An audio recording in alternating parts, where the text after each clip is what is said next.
Joe, on your right here, down 8 with 5:30 to go. Looks like, the Stars look a little even tired out there with Minster playing them. How were they able to just to pull that out and down the stretch? Yeah, I didn't think we looked tired. I thought, guys had a smile on their face. We were enjoying the moment. I thought for most of the game we were getting really good looks, and we just had to chip away at it, and just continue to execute.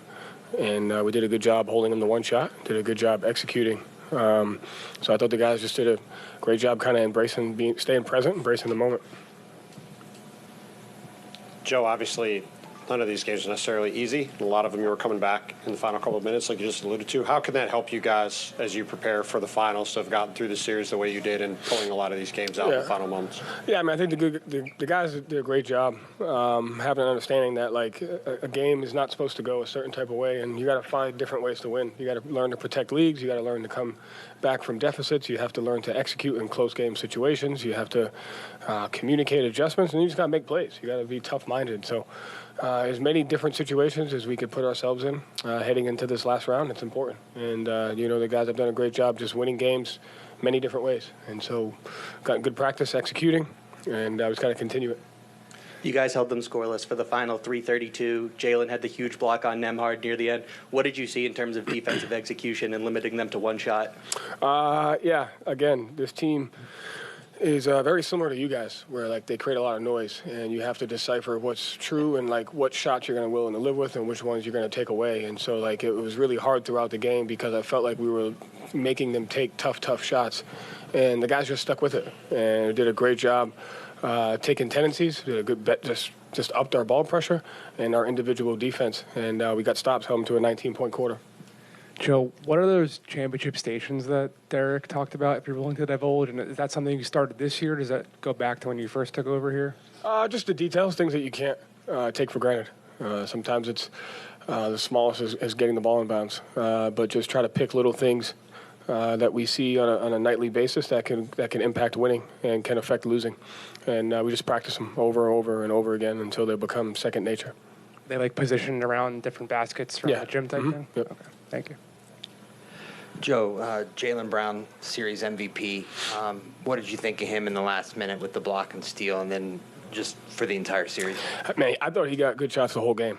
And he just couldn't get, like, in the first half, he was pushing the pace. He got transition. He got 2 feet in the paint. I thought he was getting great shots the whole game.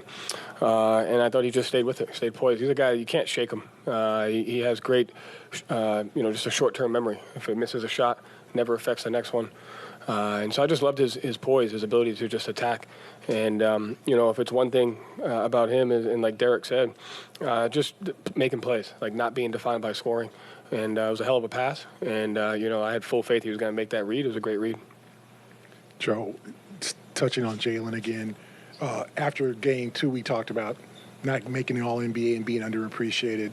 But just for him to win this award and just to kind of get some flowers for what he's done, his improvement, his step forward, and the man he's become off the floor as well as on the floor, how does that impact you? When you deal with him and get to know him and over the last 2 years, how is that relationship formed?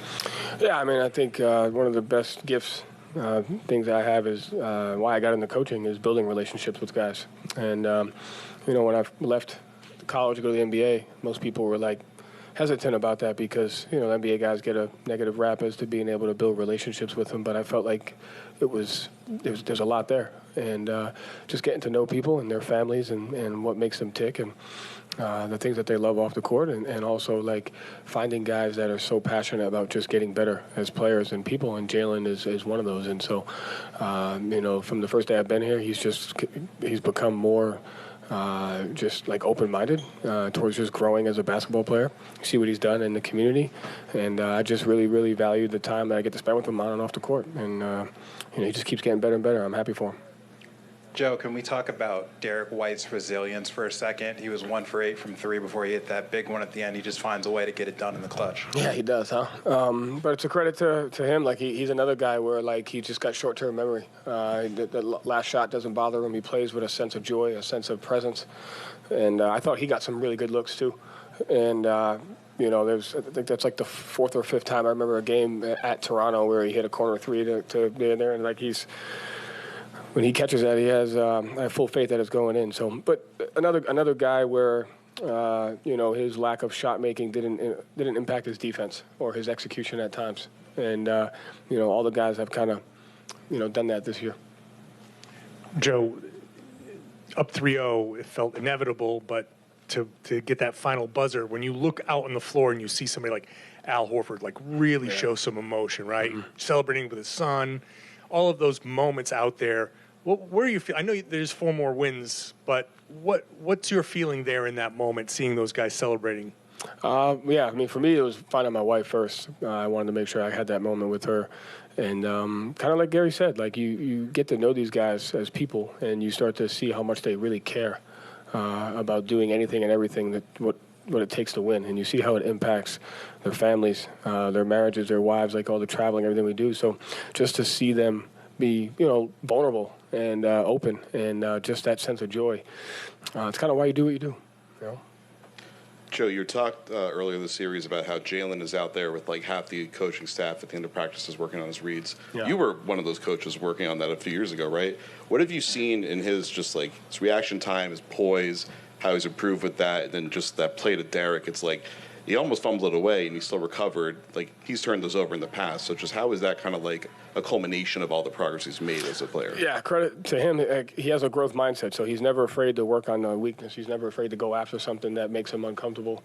And between him and Tony and the player development staff, like they put him in any and every situation possible. So when you have a guy that's open-minded towards growth and towards wanting to get better, they practice stuff like that. They practice, they have the arms and they slap him down and driving into 2 guys because they collapse and having to make that. So like any and every situation you see on the court, Jaylen prioritizes kind of going through that. So it's a credit to just his growth mindset and the staff. Coach, Al played 35 minutes or more for the 6th time in the last 8 games. What he's doing right now or at any phase of his career, it's pretty mind-blowing to see. Can you characterize just what he means to this squad? I mean, you can't really put it into words, so I'll try my best. But he's just a guy who is the best. I mean, his leadership, his poise, his intensity, like when he brings it to a different level, it's contagious. Inspiration, guys look up to him. He's just Al. I can't, put it into words, but I'm grateful that we have him, and I'm really happy for him. Just the sacrifices that he's made over the course of his entire career to get another shot at this is big, and I'm really happy for him. Thank you, Joe. Thanks.